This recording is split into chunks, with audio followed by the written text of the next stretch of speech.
Hey guys, welcome to source point. आज हम लोग डिस्कस करेंगे विजन आइज की करंट अफेयर्स जो कि हमारी मार्च मंथ की है। तो चलिए स्टार्ट करते हैं मार्च मंथ की करंट अफेयर्स। एक्चुअली इसके बाद वाली जो अप्रैल मंथ की है वो आपकी पूरी कंप्लीट हो चुकी है। तो अभी मई मंथ की नहीं आई है मैगजीन, इसलिए मैं प्रीवियस मंथ की जो हमारी टॉपिक छुटी हुई है उसे जल्दी से कवर अप करने की कोशिश करती हूँ। तो स्टार्ट करती हूँ पॉलिटी एंड गवर्नेंस के साथ। तो देखते हैं कितनी टॉपिक आज हम लोग कंप्लीट कर पाएंगे, बट इस बार सारी टॉपिक बहुत इंपॉर्टेंट है। जैसे कि आप देख सकते हो कि यूनिफॉर्म सिविल कोड ये आपका एक टॉपिक ही रखा गया है सिलेबस में। कॉलेजियम सिस्टम के बारे में बात करेंगे कि इसमें क्या होता है, कैसे जजेस को अपॉइंट किया जाता है, इसमें क्या ड्रॉबैक्स है और इस बार फिर ये न्यूज़ में क्यों है। साथ ही government of national capital territory of Delhi है, तो दिल्ली से रिलेटेड ये कुछ न्यू है जिसके ऊपर आपने देखा था कि काफ़ी ज़्यादा ड्रामा हुआ था। और ये एलजी और चीफ मिनिस्टर के बीच में जो ये घमासान रहता है दिल्ली में, वो फिर से यहाँ पे आप देखो कि चीफ मिनिस्टर के पावर को घटा दिया गया है। तो ये सारी चीज़ें देखेंगे कि एक्चुअली इस नए कानून में क्या बातें रखी गई है। And one of the most important and highlighted जो टॉपिक हमेशा रहता है वो है राइट टू इन्फॉर्मेशन। तो इसके बारे में भी हम लोग डिटेल बात करेंगे। चलिए स्टार्ट करते हैं विदाउट डिले। और आप लोग प्रीवियस लेसन नहीं देखे हो सब कुछ, तो हमारे चैनल को सब्सक्राइब करके आप प्लेलिस्ट में आकर देख सकते हो। हर एक आपको मंथ की पूरी कंप्लीट डिस्कशन देखने को मिलेगी। तो ये मेरी प्रॉब्लम है कि मैं यहाँ पे कोई भी टॉपिक को आपके साथ नहीं छोड़ने वाली हूँ। मैं हर मंथ की मैगजीन्स कंप्लीट करूँगी, ये मेरा वायदा है आप लोग के साथ। हमेशा बोलती हूँ आप लोग थोड़ा सा पेशेंस रखिए, सारे टॉपिक्स आएंगे, ऐसा नहीं है कि कुछ भी छोड़ के चलूँगी। चलिए स्टार्ट करते हैं फर्स्ट टॉपिक के साथ जो कि है यूनिफॉर्म सिविल कोड। देखिए नाम से समझने का कोशिश कीजिए। यूनिफॉर्म और सिविल कोड कहने का मतलब है कि यूनिफॉर्म होना चाहिए, एक ऐसी कानून होनी चाहिए, एक ऐसी व्यवस्था होनी चाहिए ना जो कि हर एक धर्म के लोगों के लिए, हमारे देश में जितने भी लोग रहते हैं उसमें ये मतलब नहीं होना चाहिए कि कौन लोग किस कास्ट से आ रहे हैं, कौन लोग किस धर्म से आ रहे हैं, कौन लोग कहाँ से, क्या जेंडर है उनका, इवन क्या मेल है, फीमेल है, ट्रांसजेंडर है, ये कोई मतलब नहीं होना चाहिए। बस ऐसी एक कोर्ट होनी चाहिए जो कि सारे लोगों के लिए बराबर हो, ऐसी कानून होनी चाहिए जो कि सारे लोगों के लिए बराबर हो। क्या ऐसा नहीं हो सकता हमारे देश में? ऐसा हो सकता है हमारे देश में। बहुत सारे देशों में इस तरीके का यूनिफॉर्म सिविल कोड है, यानी कि ऐसा कोड है, ऐसा आपको कोड देखने को मिलेगा जो कि एक कॉमन कानून के बेसिस पे हर एक लोगों को ट्रीट किया जाता है। इट मीन्स कि आज के डेट में आप देखो कि अगर आपको शादी करनी है तो सबसे पहले आपसे आपका रिलीजन पूछा जाएगा कि आप किस धर्म से आते हो। हिंदू धर्म से आते हो तो आपके लिए अलग कानून है, अलग आपके लिए वो सारे रिचुअल्स होते हैं। अगर आप ईसाई धर्म से हो तो आपके लिए अलग कानून है, अलग तरीका है आपके लिए। अगर आप मुस्लिम धर्म से हो तो आपके लिए अलग है। ऐसा क्यों है? हम लोग सिटीजन हैं, इंडिया के सिटीजन है, तो क्या इंडिया के सिटीजन होने के नाते ऐसा नहीं हो सकता कि हमारे लिए एक ही कानून हो और एक ही कानून के बेसिस पे हम लोग शादी कर पाए, हम लोग डिवोर्स ले पाए, हम लोग कुछ भी अगर अपनी ऑक्यूपेशन भी चूज़ करनी है तो ठीक है, उसमें तो कुछ ऐसा नहीं होता है। लेकिन हर एक चीज़ में आप देखो कि शादी करने के लिए भी जो मिनिमम एज है वो सब में एक हो, लड़के लड़कों में कोई भी भेदभाव नहीं हो। तो इस तरीके का क्या नहीं हो सकता? ये हो सकता है, और ये हमारे संविधान में शुरू से आपको देखने को मिलेगा। हमारे संविधान में आर्टिकल 44 है, इसको भी याद रखना बहुत ही ईजी है, क्योंकि जब हम यूनिफॉर्म की बात करते हैं तो ये याद रखिए कि बराबर, यानी कि 4 और 4 ये भी एक जैसा है और यूनिफॉर्म है, ठीक है। तो इसी पे बात करते हैं। एक्चुअली फिर से रिसेंटली सुप्रीम कोर्ट के द्वारा सेंटर को रिप्लाई किया गया। एक्चुअली एक पीआईएल दर्ज किया गया था। पीआईएल क्या होता है? ये है पब्लिक इंटरेस्ट लिटिगेशन, यानी कि पूरे मेजॉरिटी ऑफ पब्लिक के इंटरेस्ट में जो है इस तरीके का एक लिटिगेशन फाइल किया जाता है कि इन यूनिफॉर्म सिविल कोड का कंस्ट्रक्शन किया जाए, जिसमें कि जेंडर और रिलीजियस न्यूट्रल यूनिफॉर्म ग्राउंड होना चाहिए। और इसी के बेसिस पे आप देखो कि देश में रहने वाले जितने सिटीजन्स हैं उनको उसके आधार पे, यानी कि सिटीजन्स नागरिक होने के आधार पे सारी कानूनों का व्यवस्था होना चाहिए, ठीक है। तो अगर हम लोग पीआईएल की बात करें तो ऐसा नहीं है कि ये पहला पीआईएल है, ऑलरेडी 4 पीआईएल इस बेसिस पे आपका फाइल हो चुका है सुप्रीम कोर्ट में, और ये हमारा 4th पीआईएल था लास्ट 3 मंथ में, जिसमें यही कहा गया था कि एक हमारा यूनिफॉर्म सिविल कोड होना चाहिए। इससे पहले जो 3 पीआईएल है ना, वो यहाँ पे डील करते हैं कुछ इश्यूज, जो कि यूनिफॉर्म एडॉप्शन लॉ हो, यानी ऐसा कानून हो जो कि हर रिलीजन के लोग जो है इसको फॉलो कर सके। यूनिफॉर्म डाइवोर्स हो, आप देखो कि आप धर्म के बेसिस पे डाइवोर्स लेते हो, अच्छा आप हिंदू धर्म हो तो आपके लिए ये सारे प्रोविज़न है, अच्छा आप ईसाई धर्म से हो, सिख धर्म से हो तो आपके लिए ये प्रोविज़न है। तो डिफरेंट डिफरेंट धर्म के लिए डिफरेंट डिफरेंट यहाँ पे कानून है, इसीलिए तो सब बटे हुए है कि नहीं। हम लोग कहते हैं यूनिटी इन डाइवर्सिटी, बट हम लोग को यूनिटी हर एक चीज़ में दिखाना होगा, तभी हम लोग यूनियन हो पाएंगे। अदरवाइज सब तो यहाँ पे आप देखो कि रिलीजन और कास्ट के बेसिस पे सब डिवीजन है और उसी पे लोग मानते हैं। तो यहाँ पे जो पहले की 3 पीआईएल थी वो चाहते हैं कि कुछ यूनिफॉर्म डाइवोर्स हमारा कानून हो, मेंटेनेंस हो, एलिमनी लॉ हो, यूनिफॉर्म हो, जेंडर न्यूट्रल हो। मेल और फीमेल के लिए अलग अलग कानून क्यों है? और एक मिनिमम एज होना चाहिए मैरिज के लिए। मेल के लिए मिनिमम एज जो है वो 21 है और फीमेल के लिए 18 है। क्यों जी, ऐसा क्यों है? यूनिफॉर्म क्यों नहीं हो सकता? दोनों के लिए 21 क्यों नहीं हो सकता, या फिर दोनों के लिए 18 ही कर दो? क्या जाता है? जब 18 ईयर्स में हम लोग वोट दे सकते हैं, तो क्या 18 ईयर्स में हम लोग शादी नहीं कर सकते? है कि नहीं? जब लड़कियों को कहा गया है कि लड़कियां 18 ईयर्स में शादी के लिए एलिजिबल हो जाती है, तो लड़के क्यों नहीं हो जाते? है कि नहीं? तो यही चीज़ है कि यूनिफॉर्म एज होना चाहिए, और इस पर भी बहुत ज़्यादा डिस्कशन होता है। तो आप लोग आपकी क्या थिंकिंग है कि क्या यूनिफॉर्म एज होना चाहिए मैरिज के लिए या फिर नहीं? वो आप लोग जो कमेंट बॉक्स है उसमें आप लोग डिस्कस कर सकते हो हमारे साथ। चलिए बात करते हैं यूनिफॉर्म सिविल कोड की। इसके बारे में कुछ बेसिक देख लेते हैं। सबसे पहले यूनिफॉर्म सिविल कोड, इसमें कहा गया है कि एक ही कानून होगा, सिंगल कानून, जो कि हमारे देश में जितने भी लोग रह रहे हैं उन सब में एप्लीकेबल होगा, उनके सारे पर्सनल मैटर को लेकर। पर्सनल मैटर को लेकर कहने का मतलब है कि शादी से रिलेटेड हो गया, डाइवोर्स से रिलेटेड हो गया, जो बच्चे की कस्टडी होती है, या फिर बच्चों को अडॉप्ट करना है, या फिर इनहेरिटेंस प्रॉपर्टी होता है। जैसे आप देखते हो कि अगर किसी के घर में पिता का जो प्रॉपर्टी है, उनके जाने के बाद वो प्रॉपर्टी पुत्र के पास आ जाता है, तो बेटियों को प्रॉपर्टी उतना, अब तो चलिए ठीक है, ये आपका इक्वल डिवीजन होने लगा है, लेकिन फिर भी इसको लोग मानते नहीं हैं। कानून तो आ गया है, लेकिन आप ग्राउंड लेवल पे देखो नहीं होता है। तो यही सारी चीज़ें कही गई है कि जो पर्सनल मैटर है ना, उसके लिए यूनिफॉर्म सिविल कोड होना बहुत ज़्यादा ज़रूरी है।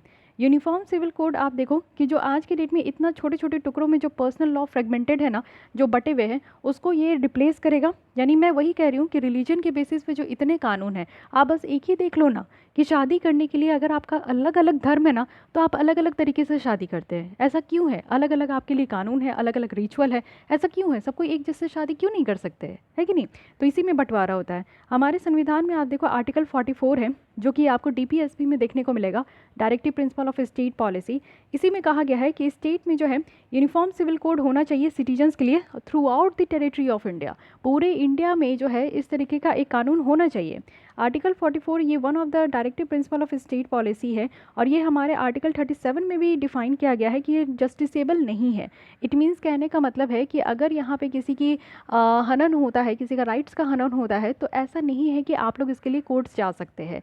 कोर्ट आप जा सकते हो खाली फंडामेंटल राइट के इन्फ्रिंचमेंट से, वॉयलेशन से। आप डीपीएसपी के वॉयलेशन से कोर्ट नहीं जा सकते हैं। लेकिन आप देखो जो भी प्रिंसिपल यहाँ पे रखा गया है वो गवर्नेंस में फंडामेंटल है। यानी कि डीपीएसपी रखा गया है कि कुछ सिद्धांत है, वो भी राज्य सरकार के लिए, कि आप अपने राज्यों में इस तरीके के सिद्धांत को, आप जब भी कोई पॉलिसी बना रहे हो तो इस तरीके के सिद्धांतों को दिमाग में ज़रूर रख के आप अपने राज्य में जो है पॉलिसी बनाएं। इसलिए हमारे फंडामेंटल राइट्स के बाद आपको डीपीएसपी देखने को मिलेगा, और जस्ट इसके बाद आपको जो है फंडामेंटल ड्यूटीज़ भी देखने को मिलेगा।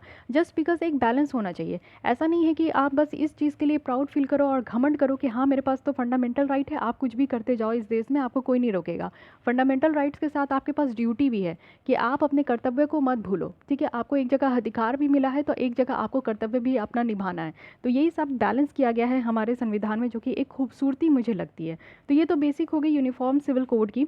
अब यहाँ पे देखते हैं कि जो पर्सनल लॉ है हमारे देश में, उसका कैसे गवर्नेंस हो रहा है। तो एट प्रेजेंट आप देखो आज की डेट में डिफरेंट रिलीजियस कम्युनिटीज़ इंडिया में देखने को मिलती है, जो कि यहाँ पे different system of personal laws के द्वारा गवर्न किया जाता है।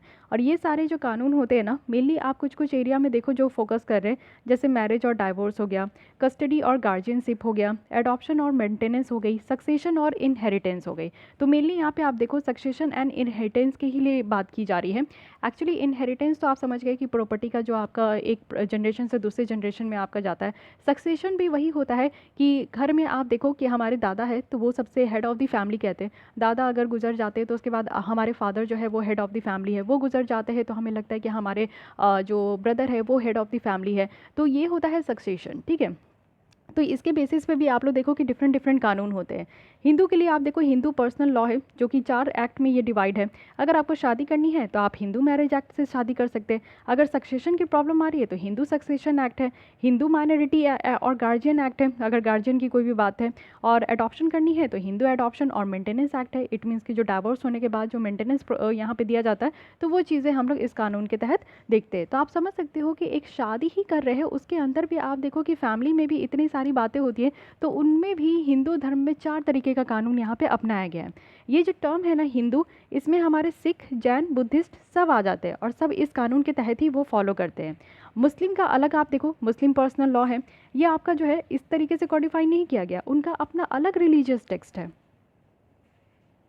अगर नॉर्थ ईस्ट की साइड की बात करें, जहाँ पे 7 सिस्टर्स कहा जाता है, तो मोर देन 200 ट्राइब्स है, जो कि उनका खुद का अपना कस्टमरी लॉ है, वो अपने खुद के कानून के हिसाब से चलते हैं। और अगर संविधान के हिसाब से देखें तो उनको अलग तरीके से प्रोटेक्ट किया जाता है, चाहे नागालैंड में हो, मेघालय में हो, मिज़ोरम में हो। ओके, तो ये चीज़ आप देख सकते हो कि हमारा संविधान भी जो नॉर्थ ईस्ट में कुछ राज्य है ना, उनको स्पेशल प्रोटेक्शन दिया गया है, यानी कि उनकी जो अपनी खुद की कस्टम है, उनका जो खुद का कानून है ना, एटलीस्ट उसको प्रोटेक्ट किया जाए। ठीक है। गोवा की अगर हम लोग बात करें आज के डेट में, तो सिर्फ एक ऐसा मात्र राज्य है जहाँ पे यूनिफॉर्म सिविल कोड है। तो आप समझ सकते हो, ये चीज़ याद रखनी है, काफ़ी इंपॉर्टेंट है कि हमारे देश में इस चीज़ को इम्प्लीमेंट किया गया है कि नहीं। एक स्टेटमेंट बन जाएगा कि आज तक हमारे देश में इम्प्लीमेंट नहीं किया गया है, तो ये गलत स्टेटमेंट होगा, क्योंकि गोवा हमारे यहाँ का एकमात्र ऐसा राज्य है जिसमें यूनिफॉर्म सिविल कोड है। उसके बाद आप देखो, जो पोर्तुगीज़ सिविल कोड ऑफ 1867 है, वही आज की डेट में आप देखो कि जब हम लोग गोवा को भी अपने देश में मिला लिए थे 1961 में, तो ये जो पोर्तुगीज़ का जो कानून है ना, वो अभी तक यहाँ पे फॉलो हो रहा है। सारे गोवा में रहने वाले जो लोग हैं, चाहे वो किसी भी रिलीजियस के हो, किसी भी एथनिक कम्युनिटी के हो, वो इसी चीज़ को, यूनिफॉर्म सिविल कोड को आज भी फॉलो कर रहे हैं। वहीं अगर हम लोग बात करें पोर्तुगीज़ कोड का, तो वो कम्प्लीटली यूनिफॉर्म सिविल कोड नहीं था और आज की भी डेट में नहीं है। यहाँ पे क्या है कि कुछ सर्टेन प्रोविज़न बनाया गया है रिलीजियस बेसिस पे। और मोस्ट एग्जांपल आप देखो कि बहुत अच्छा एग्जांपल है कि हिंदू मेन जो है ना, उनको अलाउ किया गया है बाईगेमी। अगर उनकी वाइफ जो है बच्चे नहीं डिलीवर कर सकती है बाय द एज ऑफ 25, और अगर मेल चाइल्ड अगर आप देखो तो यहाँ पे बाय द एज ऑफ 30, तो यहाँ पे हिंदू मेन को अलाउ है कि आप एक से ज़्यादा बीवी अपनी रख सकते हैं, जैसे आप मुस्लिम में देखते हो उनके कानून में जो अलाउ किया गया है। तो ये अच्छी बात है, जो एक कानून होना चाहिए सबके लिए, ऐसा क्यों है, ठीक है, आप लोग समझ सकते हो। तो ये चीज़ें थोड़ा सा याद रखिएगा। अब देखते हैं, कुछ स्पेसिफिकेशन दिया गया है कि कुछ आर्गूमेंट किया जाता है यूनिफॉर्म सिविल कोड के फेवर में और कुछ आर्गूमेंट होते हैं इसके अगेंस्ट में। तो सबसे पहले आप देखिए कि इंडियन लीगल सिस्टम जो है वो सिंप्लीफाई होगा कि नहीं होगा, इसके फेवर में क्या कहा गया है। देखिए, अगर यूनिफॉर्म सिविल कोड हमारे यहाँ इस्टेब्लिश हो जाता है, तो ऑब्वियस है कि हमारे यहाँ इतने कानून हैं। आपको फॉर एग्जांपल के बेसिस में अभी मैं दिखाई कि एक हिंदू लॉ में आपको 4 कानून देखने को मिलते हैं। तो ऑब्वियस है कि अगर एक ही यूनिफॉर्म सिविल कोड होगा, तो हमारे यहाँ जितने कानून का जो पचड़ा आपको देखने को मिलता है, उससे तो छुटकारा मिलेगा, है कि नहीं। कानून सिंप्लीफाई हो पाएंगे। साथ ही साथ आप देखो कि सिंप्लीफाई हो पाएगा, जितना कम्प्लेक्स कानून है, और वो मैरिज सेरेमनी को लेकर, इनहेरिटेंस को लेकर, सक्सेशन को लेकर, हर एक चीज़ के लिए आपको अलग अलग कानून में भागना पड़ता है, समझना पड़ता है। बहुत आसान नहीं है।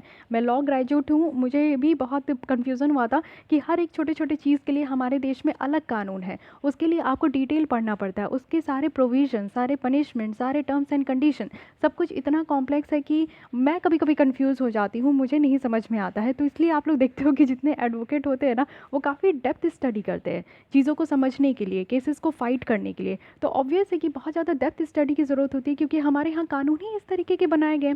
अगर सिंप्लीफाई हो जाए तो इतना दिक्कत किसी को भी नहीं होगा, ना ही इतना एडवोकेट टाइम लेंगे कि हमें टाइम दीजिए इस केस को रीड करने के लिए, समझने के लिए। उनको भी टाइम लेना पड़ता है, इसलिए इतने ज़्यादा जो है आप देखो कि जस्टिस डिलीवर करने में इतना टाइम लग जाता है। साथ ही सेम सिविल लॉ है जो कि आपका एप्लीकेबल होगा सारे सिटीजन्स में, irrespective of their faith. Obvious है कि एक सेम ही ऐसा सिविल लॉ होगा जो कि सारे सिटीजन्स के लिए अप्लीकेबल होगा, चाहे आप किसी भी धर्म से आओ, किसी भी जाति के आओ, इट डजेंट मैटर। ठीक है, तो ये तो इनके फेवर में है। लेकिन आप देखो कि क्या इंडियन लीगल सिस्टम ये सिंप्लीफाई होगा, तो इसके अगेंस्ट में क्या कहा जा रहा है।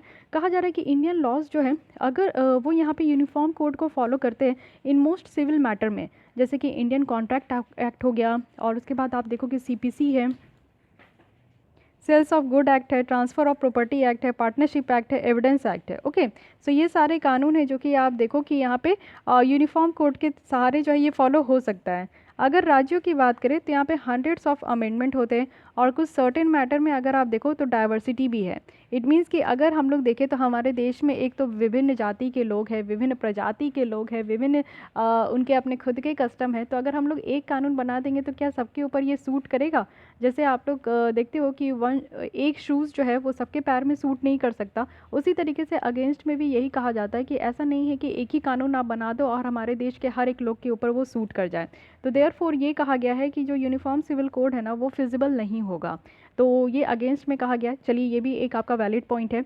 अब देखते हैं कि लेजिस्लेटिव पावर ऑफ पार्लियामेंट के बारे में देखते हैं कि इनके फेवर में क्या कहा जा रहा है। बहुत सारे जुडिशियल प्रोनाउंसमेंट है, जैसे हायर जुडिशरी जो है वो यहाँ पे फेवर करते हैं कि हाँ, हमारे देश में यूनिफॉर्म सिविल कोड होना चाहिए।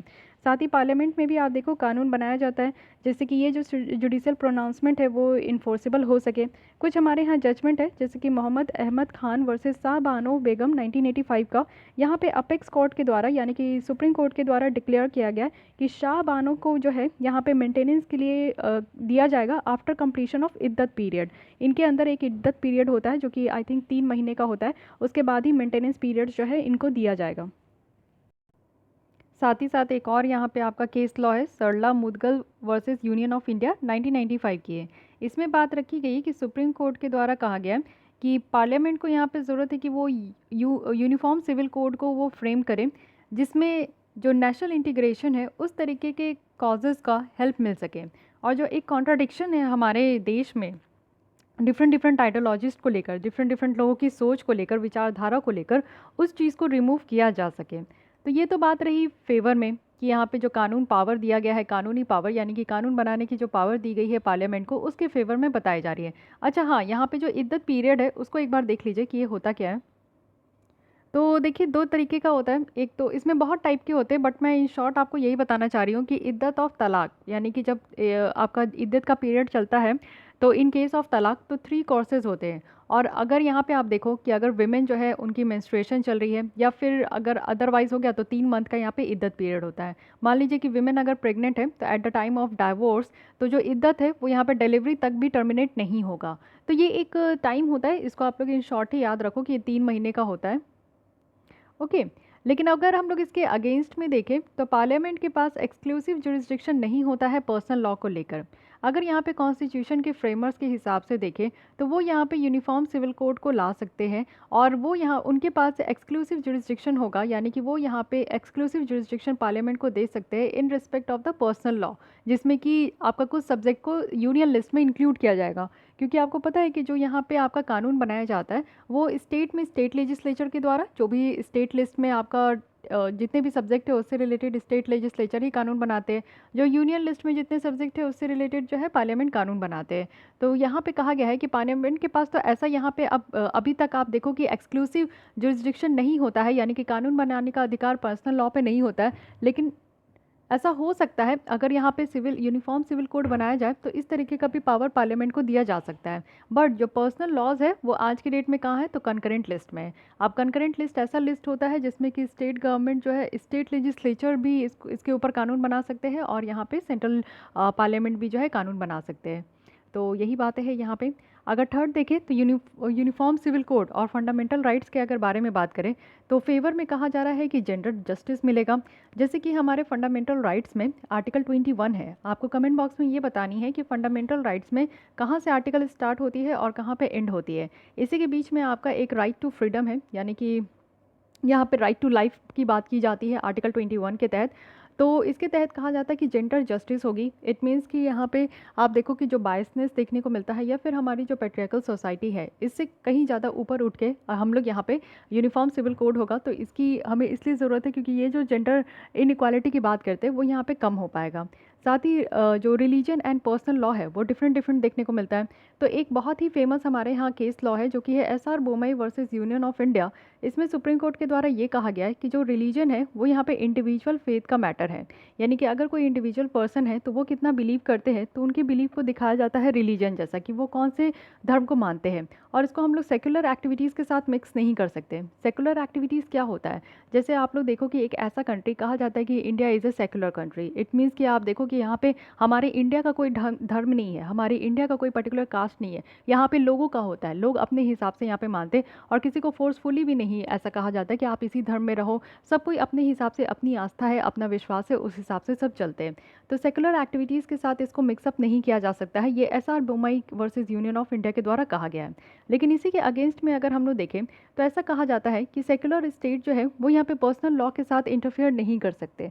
तो ये भी बात कही जाती है कि क्योंकि हमारे यहाँ जो है हमारा देश सेक्युलर है तो ये कहा जाता है कि पर्सनल लॉ के साथ इनको इंटरफेयर नहीं करना है। लेकिन अगर यूनिफॉर्म सिविल कोड की तरफ से देखें तो बहुत सारा कॉन्ट्राडिक्शन निकल कर आएगा फंडामेंटल राइट्स को लेकर, जो कि हमारे आर्टिकल 25 और आर्टिकल 26 और आर्टिकल 29 के तहत दिया गया है। आर्टिकल 25 के बारे में बात करें तो यहाँ पे इंडिविजुअल का राइट है कि आप कोई भी धर्म को मान सकते हैं। वहीं आर्टिकल 26B के बारे में बात करें तो यहाँ पे कहा गया है कि हर एक रिलीजियस डिनोमिनेशंस जो है उनका अधिकार है कि वो अपने खुद के अफेयर्स को मैनेज करें in the matter of religion. Article 29 की बात करें तो ये माइनॉरिटीज़ को अधिकार दिया गया है कि वो अपने कल्चर को जो है वो कंजर्व कर सकते हैं, ये उनके पास ये अधिकार है। तो ये आप देख सकते हो कि ऐसा कहा जा रहा है कि अगर यूनिफॉर्म सिविल कोड यहाँ पे बनाया जाएगा तो इससे हमारे 3 जो आर्टिकल है वो कहीं ना कहीं यहाँ पे इसको कहीं ना कहीं प्रॉब्लम होगा। इससे आप देखो कि टैकल नहीं किया जा सकता, क्योंकि हमारे फंडामेंटल राइट्स में आप देखो कि अलग से एक जो कम्युनिटी है उनको यहाँ पे उनकी कल्चर को कंजर्व करने की बात की जाती है, उनके लिए उनके धर्म को कंजर्व करने की बात की जाती है। और यूनिफॉर्म सिविल कोड होगा तो कैसे हम लोग इस चीज़ पे काम कर पाएंगे। वहीं अगर आर्टिकल 25 की बात करें तो यहाँ पे कहा जाता है कि पब्लिक ऑर्डर, हेल्थ और मोरालिटी है, इसके सब्जेक्ट पे ये आर्टिकल रखा गया। और कुछ और प्रोविज़न अगर देखें तो वो फंडामेंटल राइट से ही रिलेटेड है, बट कुछ जो यहाँ पे ग्रुप की फ्रीडम है आर्टिकल 26 के तहत वो यहाँ पे अदर फंडामेंटल राइट के साथ आपको नहीं देखने को मिलेगा। बट आप लोग बस इतने ही याद रखिए कि अगेंस्ट में इसलिए कहा जाता है क्योंकि 3 यहाँ पे जो आर्टिकल है हमारे फंडामेंटल राइट्स में वो कहीं ना कहीं एक साथ नहीं हो पाएगा, यानी कि इसकी मीनिंग कहीं अदरवाइज हो जाएगी अगर हम लोग यूनिफॉर्म सिविल कोड को इस्टेब्लिश कर लेते हैं। नेक्स्ट है यूनिफॉर्म सिविल कोड और कंट्रीज़ की डाइवर्सिटी। तो ये कैसे मैनेज किया जाएगा? इसका फेवर में ये कहा जाता है कि नेशनल इंटीग्रेशन को प्रमोट करना है, यानी कि जो जितने डिफरेंट कानून है डिफरेंट रिलीजियस ग्रुप के लिए, वो यहाँ पे आपको देखो कि डिफरेंट डिफरेंट जो रिलीजन ग्रुप के लोग होते हैं वो उस कानून के हिसाब से चलते हैं। सिंगल और सेकुलर लॉ जो है वो बहुत सारे एस्पेक्ट ऑफ जो पर्सनल मैटर है उनको यहाँ पे गवर्न करेगा, और इससे हमारे कंट्रीज़ में एक वननेस और नेशनल स्पिरिट निकल कर आएगी। ऑब्वियस है आज की डेट में आप जो देखते हो कि इतनी रिलीजियस पे जो धर्म के नाम पे इतनी लड़ाइयाँ होती है, जाति के नाम पे इतनी लड़ाइयाँ होती है, तो आई थिंक ये यूनिफॉर्म सिविल कोड होगा, एक ही कानून होंगे तो हम लोग इस तरीके की चीज़ों से शायद उभर पाएंगे। तो आप लोग क्या कहते हो कि यूनिफॉर्म सिविल कोड होना चाहिए कि नहीं? आप इसके फेवर में जो आर्गूमेंट दिए हैं उससे आप संतुष्ट हो या फिर इसके अगेंस्ट में जो आर्गूमेंट दिए उससे संतुष्ट हो? अगर मैं अपनी बात बताऊं तो मुझे लगता है कि हाँ, हमारे देश में यूनिफॉर्म सिविल कोड होनी चाहिए। देखिए हर जगह आपको इश्यूज चैलेंजेस देखने को मिलेंगे, बट जो सही है उसके लिए आप लोग को ज़रूर आगे निकल कर आना चाहिए। तो आप लोग भी अपनी बातें कमेंट बॉक्स में ज़रूर बता सकते हैं और आप लोग एक दूसरे के साथ एक हेल्दी डिस्कशन कर सकते हैं। अगर इसी में हम लोग देखें कंट्री की डाइवर्सिटी को लेकर क्या यहाँ पे अगेंस्ट में बात की गई है, तो देखिए यूनिफॉर्म सिविल कोड के बारे में कहा जाता है कि ये हमारे जो देश की डाइवर्सिटी है उसके अगेंस्ट में है। क्योंकि यहाँ पे आप देखो तो बहुत सारे लोग हैं, बहुत सारे अपने लैंग्वेज है, बहुत सारे लोगों का अपना कस्टम है, ट्रेडिशन है, तो पर्सनल लॉ जो है उनके अपने हक है। तो अगर हम लोग यूनिफॉर्म लेकर आ जाएंगे तो ये कहीं ना कहीं हमारे डाइवर्स कंट्री और डेमोक्रेसी के लिए खतरा है। लैक ऑफ नेशनल कंसेंसस होगा। यूनिफॉर्म सिविल कोड जो है आज की भी डेट में आप देखो पॉलिटिकली सेंसिटिव इश्यूज़ है। यहाँ पे बहुत सारे ऐसे ऑर्गेनाइजेशन हैं जो कि माइनॉरिटीज़ के राइट के लिए ही बात करते हैं, और बहुत सारे ऐसे हैं जो कि रिलीजियस के ही बारे में बात करते हैं और जो धर्म को लेकर आगे बढ़ते हैं। जैसे आप देखते होंगे कि जब भी इलेक्शन होता है तो पॉलिटिशियंस जो है किसी धर्म को, किसी पर्टिकुलर जाति को, किसी पर्टिकुलर माइनॉरिटीज़ को इसके ऊपर अटैक करते हैं और उनको एक अपना धार बनाते हैं अपने इलेक्शन का। तो अगर ये सारी चीज़ें नहीं रहेगी तो आपको लगता है कि पॉलिटिशियंस जो है वो सही मायने में जो है वो एक होता है ना कि अनफेयर मीन से वो इलेक्शन जीत सके। तो देखिए पॉलिटिशियंस जो है वो भी इसके फेवर में नहीं होते हैं। पॉलिटिशियंस कभी नहीं चाहते हैं हमारे कि हमारे देश में यूनिटी आए, हमारे देश में ये धर्म जाति के बीच में लोग लड़े ही ना, क्योंकि उनका काम ही है हमें लड़ाना। तो अगर हम लोग लड़ेंगे नहीं तो फिर उनका फ़ायदा कैसे होगा? तो इसलिए भी देखिए ये पॉलिटिकल सेंसिटिव इश्यूज़ कहा जाता है, और कई बार ऐसा भी माना गया है कि मोस्ट ऑफ द जो पॉलिटिशियन होते हैं वो उसके फेवर में नहीं होते हैं। ऑब्वियसली ये सारी चीज़ें तो आप भी फील किए हो, बट अगर आपसे इंटरव्यू का क्वेश्चन बन जाता है कि यूनिफॉर्म सिविल कोड, क्योंकि हमेशा ये न्यूज़ में रहता है और जब से हमारा संविधान आया है तब से लेकर आज तक हम लोग इसको इम्प्लीमेंट नहीं कर पाए, तो ऐसा क्या है जो इसको रोक रहा है? और क्या आपको लगता है कि हाँ, इसे हम लोग अपने देश में इम्प्लीमेंट कर सकते हैं कि नहीं? तो ये चीज़ें आप लोग को प्रिपेयर करना होगा। वे अहेड में बताया जा रहा है कि एक एवोल्यूशन ऑफ कंसेंशंस है, यानी कि यूनिफॉर्म सिविल कोड की बात करें तो ये सिर्फ ऐसा नहीं है कि इसको इम्पोज कर दिया जाएगा। इवन जो डिबेट आपका कॉन्स्टिट्यूएंट असेंबली में भी चलता था ना, उसमें भी इस तरीके का था कि यूनिफॉर्म सिविल कोड जो है वो हमारे स्ट्रॉन्ग अपोजिशन को इग्नोर करेगा from any community. Effective information, education, communication, अगर हम लोग यहाँ पे यूनिफॉर्म सिविल कोड की सिग्निफिकेंस देखें, और जो आर्टिकल 44 है ये काफ़ी हमारे लिए एक हेल्पफुल होगा, जिसमें कि हम लोग पूरे देश की जो कंसेंसस है उनकी हम लोग यहाँ पे अचीव कर सके। तो यूनिफॉर्म सिविल कोड से काफ़ी कुछ बेटरमेंट भी हो सकता है, इसलिए इसे हम लोग को रखना चाहिए। साथ ही हमारे पर्सनल लॉज जितने भी हैं उनमें रिफॉर्म आएगी। इट मीन्स कि आप देखो कि एक बेस्ट वे फॉरवर्ड तरीका है हमारे भारत के लिए कि हम लोग जो पर्सनल लॉज की जो डाइवर्सिटी है उसको हम लोग प्रिजर्व कर सकें। और साथ ही साथ 2018 में जो लॉ कमीशन है हमारे देश के, उनके द्वारा कहा गया था कि यूनिफॉर्म सिविल कोड ना ही ज़रूरी है ना ही डिज़ायरेबल है इस एज में, हमारे इस स्टेज में हमारे देश में। तो कमीशन के द्वारा कुछ सर्टेन मेजर्स भी सजेस्ट किया गया था मैरिज और डाइवोर्स को लेकर कि यूनिफॉर्मिटी जो है वो एक्सेप्टेड होना चाहिए पर्सनल लॉज में, वो भी सारे रिलीजन को लेकर। तो 2018 में ये हमारे लॉ कमीशन के द्वारा भी कहा गया था, तो इसको भी हम लोग संज्ञान में ले सकते हैं। साथ ही एक अटेम्प्ट की भी ज़रूरत है जिससे कि हम लोग एक मॉडल यूनिफॉर्म सिविल कोड को यहाँ पे तैयार कर सकते हैं जो कि सारे पर्सनल लॉज के लिए काफ़ी बेस्ट होगा। तो यही सारी चीज़ें वे फॉरवर्ड में बताई जा रही है। कंक्लूजन में बताया जा रहा है कि हम लोग एक सेक्युलर डेमोक्रेटिक रिपब्लिक कंट्री है, तो फ्रीडम ऑफ रिलीजन हमारा कोर है हमारे कल्चर का। बट रिलीजियस प्रैक्टिस अगर हम लोग देखें जो कि हमारे ह्यूमन राइट्स को कई बार वायलेट करते हैं, ह्यूमन डिग्निटी को वायलेट करते हैं, हमारे सिविल और मटेरियल फ्रीडम को कहीं ना कहीं सफोकेट करते हैं सिविल को, और मटेरियल जो फ्रीडम है वो सारी चीज़ें आप देखो इससे स्वतंत्रता नहीं मिल रही है बल्कि यहाँ पे ऑपरेशन हो रहा है। तो यूनिफाइड कोड जो है वो इम्परेटिव होगा दोनों के लिए, जो अप्रेस्ड है उसको हम लोग यहाँ पे प्रोटेक्ट कर सके और साथ ही हमारे नेशनल यूनिटी और सॉलिडेरिटी को प्रमोट भी कर सके।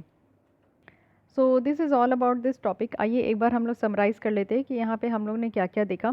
सबसे पहले देखिए कि एक्चुअली यूनिफॉर्म सिविल कोड अभी न्यूज़ में क्यों है, क्योंकि पीआईएल दर्ज हुआ है। तो पीआईएल क्या है ये आप समझ गए, यूनिफॉर्म सिविल कोड क्या है ये हमने देखा। हमारे देश में जो पर्सनल लॉज होते हैं डिफरेंट रिलीजन के लिए वो कैसे काम कर रहा है, कैसे कैसे है। और हमारे देश में एकमात्र ऐसा राज्य है जो कि गोवा है, तो उसमें यूनिफॉर्म सिविल कोड देखने को मिल रहा है। साथ ही हमारे संविधान में कहाँ इसका मेंशन्ड है वो भी देख लिए, सिंप्लीफिकेशन भी देख लिए कि हाँ क्या आर्गूमेंट इनके फेवर में है, क्या इसके अगेंस्ट में है, साथ ही वे फॉरवर्ड क्या होना चाहिए और कंक्लूजन क्या है, ये सारी चीज़ें देख लिए। अल्टीमेटली देखिए यही कहा जाता है कि यूनिफॉर्म सिविल कोड अगर हम लोग इसको अपनाते हैं अपने देश में तो इससे एक नेशनल यूनिटी और सॉलिडेरिटी ज़रूर निकल कर आएगी। ऑब्वियस है कि ये सारी चीज़ें जो है ना, धर्म जाति ये सारी चीज़ें हमारे दिमाग से कहीं ना कहीं अलग हो पाएगी। चलिए आते हैं नेक्स्ट आर्टिकल में जो कि है कॉलेजियम सिस्टम। तो कॉलेजियम सिस्टम के बारे में समझते हैं। रिसेंटली सुप्रीम कोर्ट के द्वारा सरकार को कहा गया है कि आप क्लैरिफाई करो 55 रिकमेंडेशन जो यहाँ पे कॉलेजियम के द्वारा दिया गया था, वो भी जुडिशियल अपॉइंटमेंट के लिए बहुत सारे हाई कोर्ट को लेकर, तो इनकी स्टेटस को लेकर क्लैरिफाई करने के लिए सुप्रीम कोर्ट के द्वारा कहा गया है सरकार को। देखिए बेसिकली अभी हम लोग पूरी चीज़ें यहाँ पे डिटेल में देखने वाले, तो मेनली थोड़ा सा समझिए कि यहाँ पे बातें क्या हुई है कि सुप्रीम कोर्ट के द्वारा सरकार को कहा गया है कि 55 रिकमेंडेशन कॉलेजियम सिस्टम के द्वारा दिया जाता है कि डिफरेंट डिफरेंट हाई कोर्ट में जो जजेस की अपॉइंटमेंट होती है उसको लेकर, तो इसके बारे में सेंटर का अभी तक कोई बात नहीं निकल कर आया था, ये मार्च मंथ की कहानी है, तो उसके द्वारा कहा गया था। देखिए 44 जो है वो पेंडिंग रिकमेंडेशन है जिसमें कि आज तक जो है कलकत्ता मद्रास और साथ ही साथ आपका कलकत्ता मध्य प्रदेश गुवाहाटी राजस्थान और पंजाब हाई कोर्ट है जिसमें कि वैकेंसीज़ को फिल करना है, तो 44 ऐसे पेंडिंग है। बट ये सारे रिकमेंडेशन जो है अभी भी पेंडिंग है सरकार के पास, वो भी 7 मंथ से, तो आप समझ सकते हो कि 7 महीने हो गए हैं। रिकमेंडेशन सुप्रीम कोर्ट के द्वारा जो कॉलेजियम सिस्टम है उससे भेज दिया गया है, लेकिन सरकार 7 महीने हो गए बट अभी तक जवाब नहीं दिए थे। तो जो रिमेनिंग 10 नाम हैं वो भी यहाँ पे पेंडिंग है सरकार के साथ। देखते हैं क्या यहाँ पे बातें की जा रही है। इससे पहले आप लोग इस आंकड़ा को देखिए, बहुत अच्छे तरीके से समझ पाएंगे। हाईएस्ट कोर्ट जिसमें कि हाईएस्ट वैकेंसी है, इट मीन्स कि जो जुडिशरी की जो जज वगैरह आप देखते हो हाई कोर्ट में है और सुप्रीम कोर्ट में, उनकी वैकेंसी है यहाँ पे, यानी कि स्थान अभी तक खाली है। तो सबसे ज़्यादा खाली आपको पटना हाई कोर्ट में देखने को मिलेगा, इट मीन्स कि 60% यहाँ पे वैकेंसी है। कलकत्ता है जिसमें 55% है, राजस्थान है जिसमें 54% है, मध्य प्रदेश है जिसमें 49% है, एंड आंध्र प्रदेश है जिसमें कि 48% है। तो ये टॉप 5 ऐसे हमारे हाई कोर्ट है राज्यों के जिसकी हालत आप लोग देख सकते हो कि जजेस की संख्या कितनी कम है।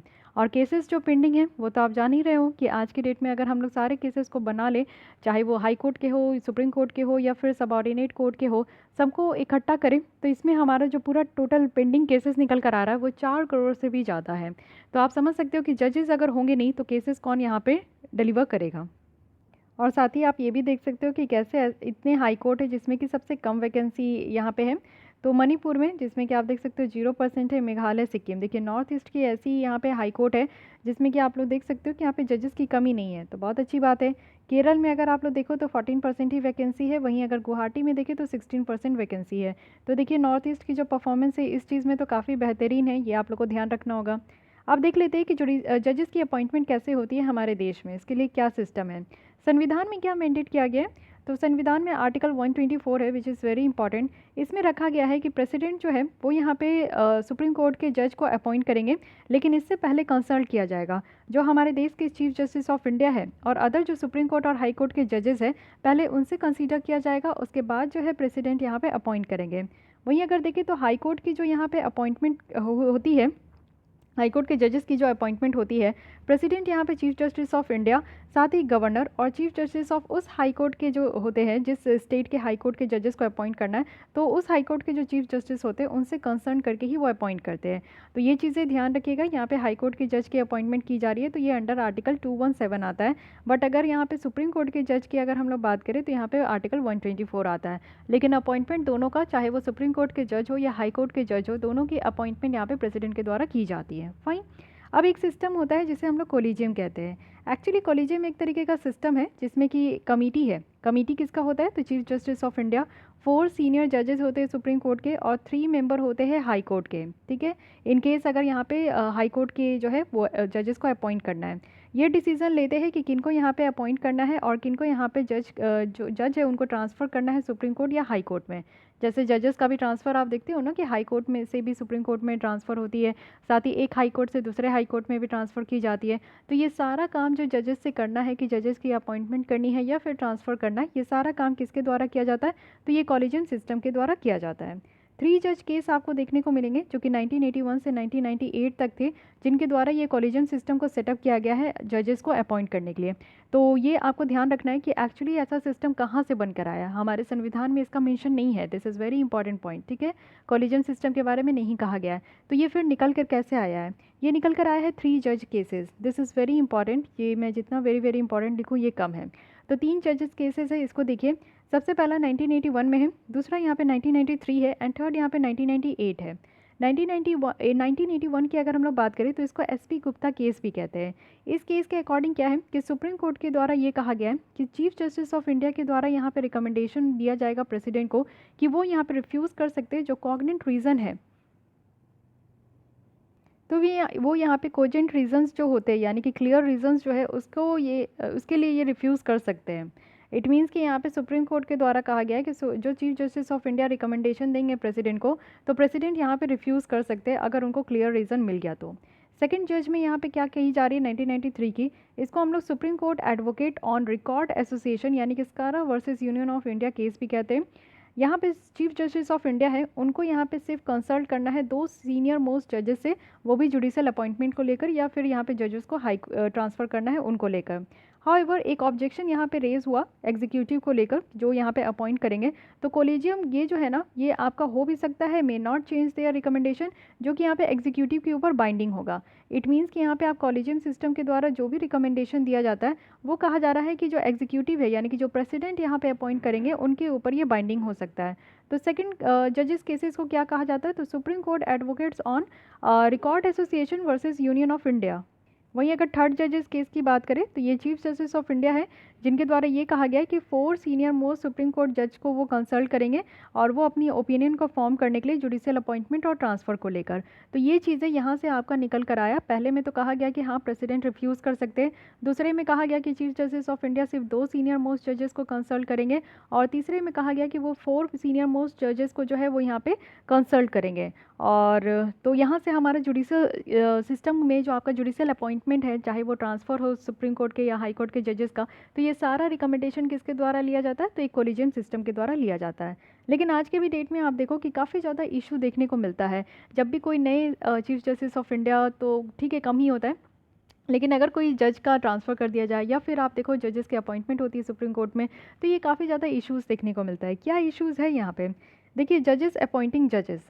अब यहाँ पे तो ये बड़ी अजीब सी चीज़ आपको ये देखने को मिलेगी कि हमारे यहाँ एक सेपरेशन ऑफ पावर का प्रिंसिपल है, यानी कि जो 3 बॉडी है हमारे यहाँ, लेजिस्लेटिव, एग्जीक्यूटिव एंड जुडिशरी, तो ये 3 बॉडी आपको अलग अलग देखने को मिलेगी और ये 3 बॉडी का अपना अलग अलग काम है, दोनों एक दूसरे के ऊपर इंटरफेयर नहीं करेंगे। लेजिस्लेटिव का काम है कानून बनाना, एग्जीक्यूटिव का काम है कानून को इम्प्लीमेंट करना, जुडिशरी का काम है ये देखना कि हाँ जो कानून इम्प्लीमेंट किए जा रहे हैं, बनाए जा रहे हैं, वो संविधान के अकॉर्डिंग है कि नहीं है। ठीक है, जस्टिस प्रोवाइड करना भी होता है। तो ये जो सेपरेशन ऑफ पावर की प्रिंसिपल है ना, ये इसके अगेंस्ट में जाता है हमारा जजेस अपॉइंटमेंट जजेस, जो कि एग्जीक्यूटिव और जुडिशरी के बीच में देखने को मिलता है। और ये चेक एंड बैलेंस का भी एक प्रिंसिपल है, जिससे कि एक ब्रांच जो है दूसरे ब्रांच को यहाँ पे चेक एंड बैलेंस करते रहते हैं, जो कि हमारा बेसिक स्ट्रक्चर ऑफ कॉन्स्टिट्यूशन का है। तो ज़रूर ये चीज़ दर्शाता है कि हमारी जो जुडिशियल सुप्रीमेसी है वो दोनों ब्रांचेस के ऊपर देखने को मिलेगा।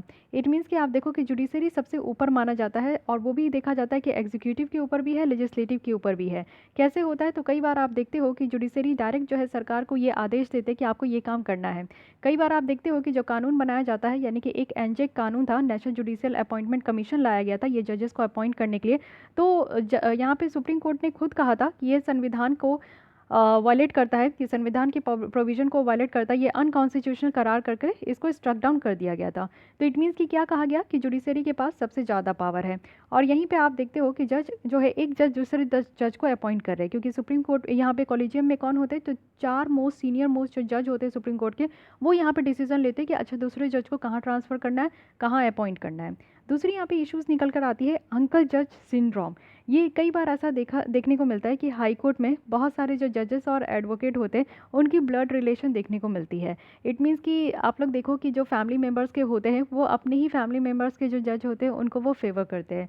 साथ ही साथ करप्ट प्रैक्टिसेस भी होती हैं। इस कॉलेजियम सिस्टम के अंदर कई बार कहा गया है कि ऐसी प्रैक्टिसेस होती है जैसे हम लोग करप्ट प्रैक्टिसेस कहते हैं, भ्रष्टाचार है और पॉलिटिक्स है, जो कि कई बार हमें जुडिशरी के साथ मिले हुए देखने को मिलता है। और कई बार ऐसा कहा गया है कि पॉलिटिकल इन्फ्लुएंस इतना ज़्यादा होता है कि जुडिशरी अपने आप से काम नहीं कर पाते। तो ये सारी इश्यूज़ हैं। साथ ही आप देखो क्लोज डोर अफेयर्स है। इट मीन्स कि कहा जा रहा है कि ये जो कॉलेजियम सिस्टम है ये पूरी तरीके से क्लोज्ड है। इनकी क्या व्यू है, क्या ये किस क्राइटेरिया पे ये जजेस को अपॉइंट करते हैं, रिकमेंड करते हैं, ये भी नहीं पता है। साथ ही किस जज को ये रेफ़र करने वाले हैं ये भी नहीं पता है। तो यहाँ पे कोई भी ट्रांसपेरेंट सिस्टम नहीं होता है। कभी नहीं पता होता है कि वो किन बेसिस पे एक जज को दूसरे एक हाई कोर्ट से दूसरे हाई कोर्ट में वो ट्रांसफ़र करे, या फिर किन जजेस का नाम यहाँ पे दिया गया है रिकमेंडेशन में कि उनको यहाँ पे अपॉइंट किया जाए। तो क्लोज डोर अफेयर्स भी है। साथ ही एडमिनिस्ट्रेटिव बर्डन भी देखने को मिलता है कि एडमिनिस्ट्रेटिव बर्डन है यहाँ पे अपॉइंट करने का और ट्रांसफ़र करने का, बिना किसी सेपरेट सेक्रेटेरिएट के या फिर इंटेलिजेंस गैदरिंग मैकेनिज्म के। तो ये भी एक प्रॉब्लम है। साथ ही यहाँ पे मेडियोक्रिटी की भी प्रमोशंस की भी बात की जाती है कि जो चॉइसेस है सीनियर मोस्ट जजेस की वो भी लिमिटेशन है। अगर हाई कोर्ट से देखें कि सुप्रीम कोर्ट में अगर अपॉइंटमेंट करनी है तो जजेस की जो अपॉइंटमेंट करनी है तो जजेस की जो नाम है ना वो भी यहाँ पे आपको बहुत लिमिटेड देखने को मिलेगा। और जो बहुत सारे टैलेंटेड जूनियर जजेस होते हैं और एडवोकेट होते हैं उनको यहाँ पे जो है इग्नोर कर दिया जाता है। तो ये भी चीज़ें होती है कि हाँ जो सीनियर मोस्ट जज है उन्हीं को यहाँ पे ट्रांसफ़र करना है, उन्हीं को यहाँ पे अपॉइंट करना है। तो ये सारी चीज़ें हमारे यहाँ जो है एक प्रोसेस है जिसके तहत ये काम किया जाता है, लेकिन इसमें बहुत सारे इश्यूज़ की बात की जा रही है। क्या यहाँ पे हमारे यहाँ कुछ ऐसा स्टेप्स लिया गया है क्या कि जिससे हम लोग जुडिशियल अपॉइंटमेंट में ट्रांसपेरेंसी ला सके? तो देखिए कुछ स्टेप्स तो लिया गया है, यानी कि इन्फॉर्मेशन डिस्क्लोज करने की बात की गई है पब्लिक डोमेन में। सुप्रीम कोर्ट का जो ये कॉलेजियम है ना, ये जो भी डिसीजन लेते हैं तो उनको यहाँ पे बताना है कि हाँ वो अगर किसी जज को रिकमेंडेशन में दिए हैं तो क्या रीज़न है, उसके पीछे क्या क्राइटेरिया है जो कि उनको सेलेक्ट किया गया है और उनको यहाँ पे रिकमेंडेशन में दिया गया है। साथ ही डेटाबेस अपडेशन की बात की गई है कि एक कंप्लीट और पीरियडिकली अपडेटेड डेटाबेस होना चाहिए, जितने भी पोटेंशियल कैंडिडेट है कि वो यहाँ पे उनको ट्रांसफ़र करना है या फिर यहाँ पे अपॉइंट करना है। पब्लिक इनपुट की बात की जाती है कि इनपुट यहाँ पे पब्लिक से भी लेना चाहिए कि वो अपने हिसाब से शॉर्टलिस्ट करे जजेस को। यानी कि आप देखो कि लोगों को भी पता होता है कि उनके एरिया में, उनके जो राज्य में हाई कोर्ट है उनमें कौन कौन से जजेस हैं जो कि अच्छा काम करते हैं और कौन टैलेंटेड है, किनको यहाँ पे प्रमोशन मिलनी चाहिए या फिर अपॉइंटमेंट आगे चल के देनी चाहिए। तो ये सारी लोग भी जानते हैं, तो लोगों की भी यहाँ पे जो थॉट है उनको भी लेना चाहिए। साथ ही एक प्रॉपर क्राइटेरिया होना चाहिए। जब हमारे देश में प्रेसिडेंट को अपॉइंट करने के लिए क्राइटेरिया है, हमारे प्राइम मिनिस्टर को अपॉइंट करने का क्राइटेरिया है, तो फिर यहाँ पे जजेस को अपॉइंट करने का क्राइटेरिया क्यों नहीं है? तो एक एलिजिबिलिटी क्राइटेरिया होनी चाहिए जज को कि उनकी परफॉर्मेंस के हिसाब से, उनकी सुटेबिलिटी के हिसाब से जो है एक फॉर्म करना चाहिए कि, और साथ ही साथ उसको पब्लिक के साथ भी रखना चाहिए कि हाँ ये सारे यहाँ पे एलिजिबिलिटी क्राइटेरिया है, और रीज़न भी बताना चाहिए कि उनको क्यों अपॉइंट किया गया, और किसी को अगर नहीं अपॉइंट किया गया तो उनको भी बताना चाहिए कि उनको क्यों नहीं अपॉइंट किया गया। साथ ही पावर बैलेंस करने की बात की गई है। लॉ कमीशन अपने 2008 और 9 के रिपोर्ट में ये पार्लियामेंट को सजेस्ट किए कि वो एक लॉ को पास करे, restoring the primacy of chief justice of India, और साथ ही साथ इंश्योर करे एग्जीक्यूटिव, जो कि यहाँ पे काफ़ी अच्छा खासा रोल प्ले कर रहे हैं जुडिशियल अपॉइंटमेंट के लिए। ओके तो ये भी बात है कि पावर को बैलेंस करने की ज़रूरत है जो यहाँ पे जुडिशरी के पास है और जो एग्जीक्यूटिव के पास है। साथ ही आप देखो कि सारे ब्रांचेस 3 ब्रांचेस ऑफ जो गवर्नमेंट है उनकी इन्वॉल्वमेंट होनी चाहिए। ये जो सिलेक्शन प्रोसेस होता है जजेस का ना, ये बिल्कुल ट्रांसपेरेंट और फेयर होना चाहिए, और ये तभी पॉसिबल होगा जब हम लोग दोनों अदर ब्रांचेस को इंक्लूड करेंगे, जैसे एग्जीक्यूटिव को और लेजिस्लेटिव को। साथ ही साथ आप देखो ये भी कहा गया है कि इससे हमारी जो जुडिशियल इंडिपेंडेंस है ना, वो यहाँ पे और ज़्यादा स्ट्रेंथन होगी। लॉ कमीशन ऑफ इंडिया की भी एक रिपोर्ट है, यानी कि लॉ कमीशन ऑफ इंडिया जो है वो 238 रिपोर्ट में ये रिकमेंड किए थे कि जो जजेस होते हैं उनकी जो भी अच्छाई है, जो भी बुराई है, हाई कोर्ट में जो भी उन्होंने प्रैक्टिस किया, उनको यहाँ पे अपॉइंटमेंट उनको सेम हाई कोर्ट में नहीं करना चाहिए। एक कंप्लीट रिकॉर्ड जो है वो वीडियो और ऑडियो का होना चाहिए। जो भी कॉलेजियम, जितने भी कॉलेजियम सिस्टम में जजेस जिस तरीके से डिसीजन लेते हैं ना, उनकी कंप्लीट वीडियो या ऑडियो रिकॉर्डिंग होनी चाहिए। तो ये सारे कुछ बहुत बेहतरीन मुझे लग रहा है कि यहाँ पे स्टेप्स लिए गए हैं और इसको इम्प्लीमेंट करने की ज़रूरत है, बट अभी तक इसकी इम्प्लीमेंटेशन नहीं हुई है, वही सबसे बड़ी दुख की बात है।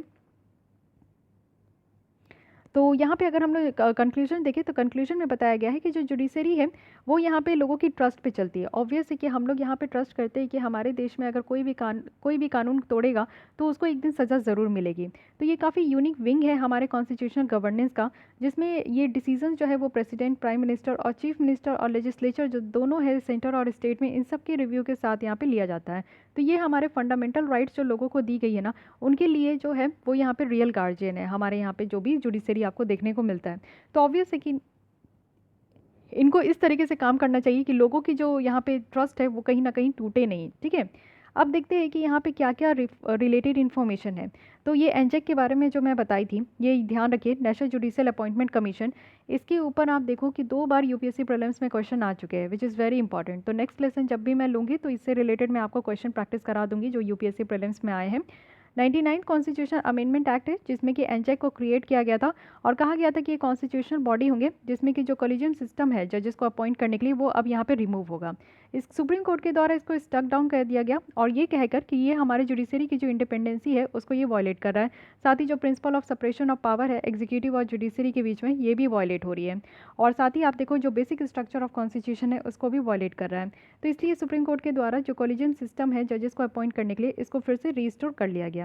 साथ ही मेमोरेंडम ऑफ प्रोसीजर 2016 जो है इसको ड्राफ्ट किया गया।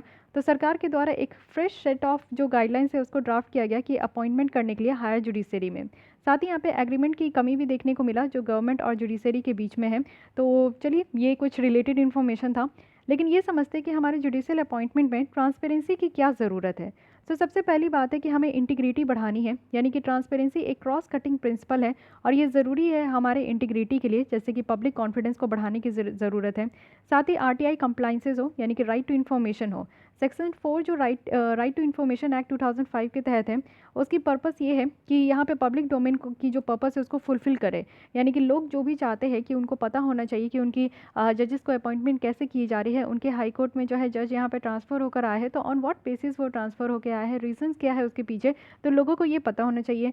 साथ ही अकाउंटेबिलिटी बढ़ाने की ज़रूरत है, यानी कि आप देखो कि ट्रांसपेरेंसी को इंश्योर करने की ज़रूरत है हमारे जुडिशियल अपॉइंटमेंट में, जिससे ऑटोमेटिकली हमारी जो अकाउंटेबिलिटी है वो ठीक हो जाएगी और जो करप्शन है वो कम हो जाएगा। साथ ही जो आर्बिट्रेरीनेस देखने को मिलता है वो यहाँ पे कम हो जाएगा, यानी कि जो पक्षपात, भेदभाव ये देखने को मिलता है, ये सारी चीज़ें कम हो जाएगी। पब्लिक रेल्म के बारे में अगर हम देखें तो यहाँ पे एक जस्टिस है DY चंद्रचूड़, जिनके बेसिस पे अगर देखें तो इनका कहना था कि जो सिलेक्शन और अपॉइंटमेंट ऑफ जजेस का जो यहाँ पे बेसिस है हायर जुडिशरी के लिए, तो वो डिफाइंड होना चाहिए और पब्लिक तो यहाँ पे जो हायर जुडिशरी में जो जजेस की अपॉइंटमेंट और सिलेक्शन है उसको डिफाइन करना चाहिए और पब्लिक रेल्म में भी रखना चाहिए, यानी कि हमें भी पता होना चाहिए कि हमारे जजेस की अपॉइंटमेंट कैसी हो रही है। तो ये बहुत ही ओपेक मेथड आपको देखने को मिलेगा, यहाँ पे कहीं से भी पता नहीं चलता है कि हाँ कैसे यहाँ पे इस तरीके का जो है अपॉइंटमेंट वगैरह हो जाता है। Okay, so this is all about this topic. I think कि आपको ये टॉपिक काफ़ी अच्छा लगा होगा, काफ़ी समझ में भी आया होगा हमारे कॉलेजियन सिस्टम के बारे में, जो भी यहाँ पे A to Z जो भी बातें हैं वो सारी चीज़ें आपके सामने क्लियर हुई होगी। ठीक है, तो पहले फिर से हम लोग रिकॉल कर लेते हैं। देख सकते हैं कि पटना हाई कोर्ट में सबसे ज़्यादा वैकेंसी है एंड मणिपुर, मेघालय, सिक्किम में एकदम 0% वैकेंसी है। साथ ही आप देखो कि सिस्टम क्या है, तो हमारे संविधान में है कि प्रेसिडेंट जो अपॉइंट करते हैं सुप्रीम कोर्ट के जजेस का तो वो 124 के तहत करते हैं और हाई कोर्ट के जजेस को अपॉइंट करते हैं तो 217 आर्टिकल के तहत करते हैं। कॉलेजियम सिस्टम है जो कि ये 3 जजेस केसेस से निकल कर आया है। फर्स्ट जज केसेस को हम लोग यहाँ पे एसपी गुप्ता कहते हैं, जिसमें कि यहाँ पे कॉग्नेंट रीजंस के कारण प्रेसिडेंट जो है इसको रिफ्यूज़ भी कर सकते हैं मानने से। सेकंड जज है जिसे हम लोग यहाँ पे इस्कारा वर्सेस यूनियन ऑफ इंडिया कहते हैं। इसमें सुप्रीम कोर्ट के द्वारा 2 सीनियर मोस्ट जजेस को यहाँ पे कंसल्ट करने की ज़रूरत है। थर्ड में ये निकल कर आया कि 4 सीनियर मोस्ट जजेस को यहाँ पे कंसल्ट करना है। इशू क्या क्या है? इशू यही है कि एक जज दूसरे जज को अपॉइंट करते हैं, साथ ही अंकल जज सिंड्रोम देखने को मिलता है कि चाचा भतीजा वाला रिश्ता भी यहाँ पे होता है। करप्ट प्रैक्टिसेस बहुत होता है, एक ओपेक प्रैक्टिसेस भी है, एडमिनिस्ट्रेटिव बर्डन भी है, और साथ ही साथ आप देखो कि जो टैलेंटेड एडवोकेट या जजेस होते हैं वो पीछे रह जाते हैं, लेकिन सीनियर मोस्ट जजेस आगे निकल जाते हैं। स्टेप्स क्या क्या लिया गया है जिससे कि ट्रांसपेरेंसी हो? तो सबसे पहले कि जो भी यहाँ पे डिसीजन ली जाती है उसको पब्लिक डोमेन में रखें, डेटाबेस अपडेट करें, पब्लिक इनपुट होना चाहिए, क्राइटेरिया सेट करना चाहिए कि कैसे अपॉइंटमेंट कर रहे हैं, पावर बैलेंस करने की बात की गई है, और 3 ब्रांचेस जो सरकार की है, लेजिस्लेटिव, एग्जीक्यूटिव और जुडिशरी, इन सबको मिलकर यहाँ पे अपॉइंटमेंट करनी चाहिए। और लॉ कमीशन की रिपोर्ट भी है विच इज़ वेरी इंपॉर्टेंट, और ये भी कहा गया है कि एक रिकॉर्ड होना चाहिए वीडियो और ऑडियो का। साथ ही साथ क्यों इसकी ज़रूरत है और क्या सिग्निफिकेंस है कि हम लोग अपने जुडिशल सिस्टम में ट्रांसपेरेंसी निकाल के लाए, तो इससे हमारी इंटीग्रिटी बढ़ेगी, आरटीआई कंप्लाइंसेस बेटर हो पाएगा, अकाउंटेबिलिटी होगी, करप्शन कम होगा, पब्लिक जो ट्रस्ट है और रिल्म है वो यहाँ पे आगे निकल कर आएगा। ओके, सो आज के लिए बस इतने ही रखते। नेक्स्ट हम लोग स्टार्ट करेंगे एक महत्वपूर्ण टॉपिक के साथ जो कि अगेन वेरी इंपॉर्टेंट है। तो गाइस इसी तरीके से हम लोग यहाँ पे लेसन को कंप्लीट करते जाएंगे। तो अगर आपको ये लेसन अच्छी लगती है तो लाइक कीजिए, अपने दोस्तों के साथ भी शेयर कर सकते हैं। फिर भी कोई डाउट, कोई सजेशंस अगर रह जाती है तो वो कमेंट बॉक्स में देना ना भूलें, और मेक श्योर कि आपने हमारे चैनल को सब्सक्राइब कर लिए। मिलते हैं हम लोग डेली यहाँ पे 4 बजे, तो कल भी इसी समय मिलेंगे। आज के लिए बस इतना ही। Thank you.